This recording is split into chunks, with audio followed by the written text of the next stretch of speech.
Brandon Roy had one of the greatest career starts in the history of the NBA. In just 5 seasons in Portland, he became a 3-time All-Star and a 2-time All-NBA. Even the great Kobe Bryant said Brandon Roy's game had no weak spots, and if he would choose which other player beside him has a perfect style of play, it would be Roy. But before his career even began, his career was already meeting its downfall. This is the story of Brandon Roy.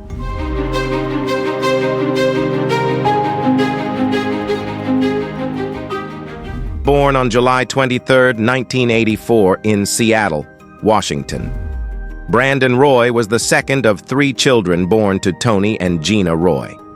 As a child, Brandon was an introvert and did not stand out highly among his peers. His journey into basketball began to take shape when he started playing for the Amateur Athletic Union, one of the largest sports organizations in the United States. Attending Garfield High School in Seattle, he began to make a name for himself as one of the state's most promising high school players. What Brandon does, sometimes it's real subtle, sometimes it's the pass leading to the pass. Taking charge. Not the glamorous stuff. He does a lot of things that if you don't understand basketball, you won't see it, his high school coach Wayne Floyd said. Brandon then accepted a scholarship from the University of Washington.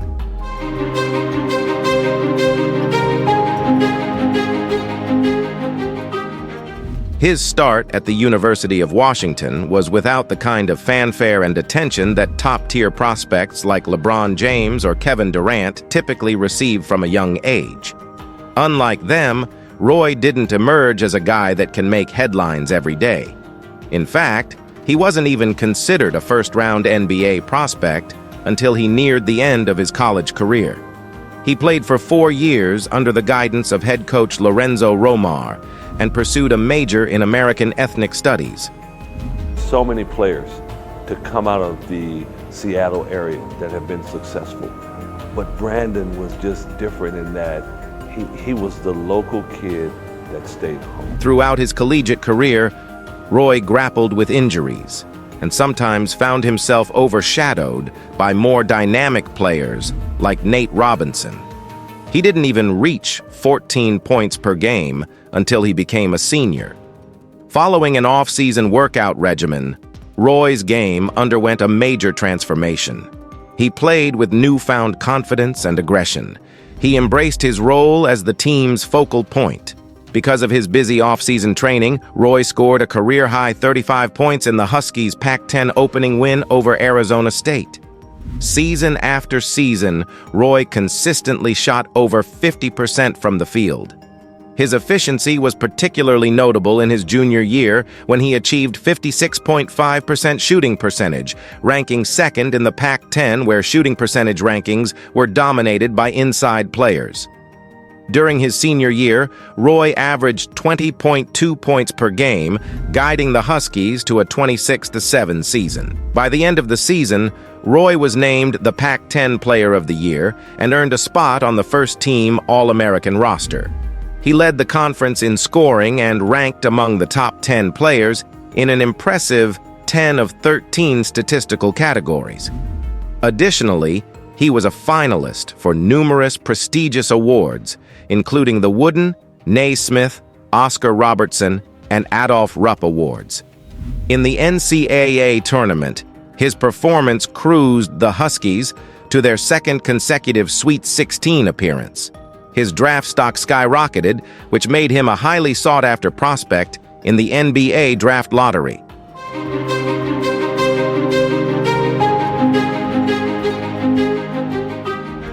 In the 2006 NBA draft, Brandon Roy's ascent to the big league began when the Minnesota Timberwolves initially selected him as the 6th overall pick before being traded to the Portland Trail Blazers.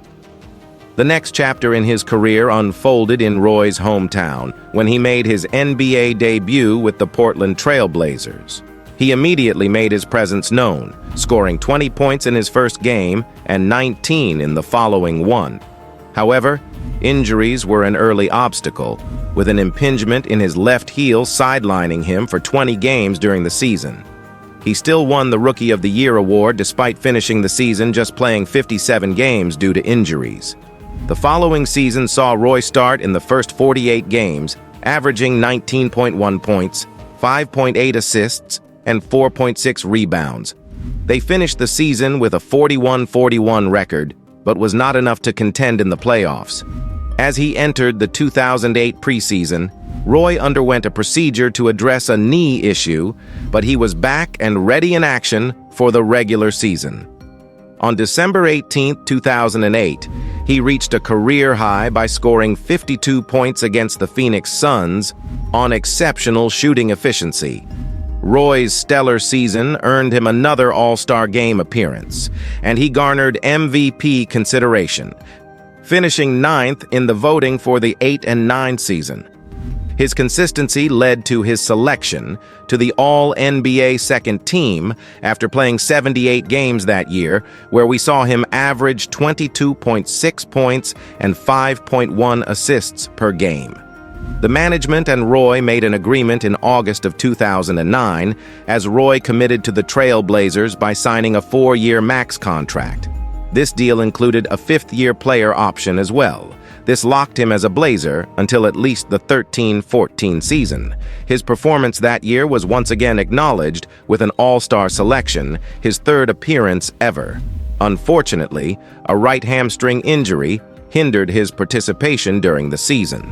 Roy returned for Game 4 of the playoffs against the Phoenix Suns, but the team eventually fell short in the series in just 6 games. Roy's leadership and scoring dominance on the court earned him a place on the All-NBA third team by the end of the season.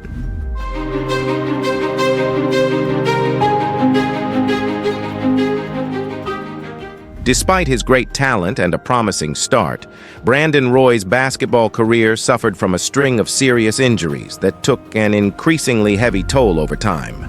Roy's well-documented history of knee problems ultimately caught up with him, requiring him to get multiple knee surgeries and extended periods of absence from the court, especially during the 2010-11 season. As Roy suffered with the battle against his persistent knee issues, a consulting surgeon who had closely monitored his condition delivered sad news to the basketball world. At the age of 26, Roy was faced with the reality that his knees had degenerated to a bone-on-bone state, with no remaining surgical remedies or procedures offering hope of a pain-free return to the basketball court.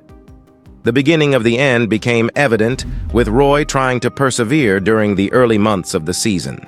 His knees, which had been weak since his college days and were further restructured in April, were now aching because of the lack of cartilage. Roy had to sit out for 9 games before being sidelined by the Blazers indefinitely. The season concluded with a playoff defeat to the Dallas Mavericks, during which Roy played in all 6 games, but as a shadow of his former self, averaging just 9.3 points, 2.2 rebounds, and 2.8 assists, all while coming off the bench. Before the NBA training camp started the next season, Roy decided to retire from professional basketball. "I love the game. I love the Portland Trail Blazers, and I love our fans. But after consulting with my doctors, I will seek a determination that I've suffered a career-ending injury, pursuant to the rules of the collective bargaining agreement. My family and health are most important to me, and in the end, this decision was about them and my quality of life." However, in June 2012, he revealed plans for a comeback after undergoing the platelet-rich plasma procedure.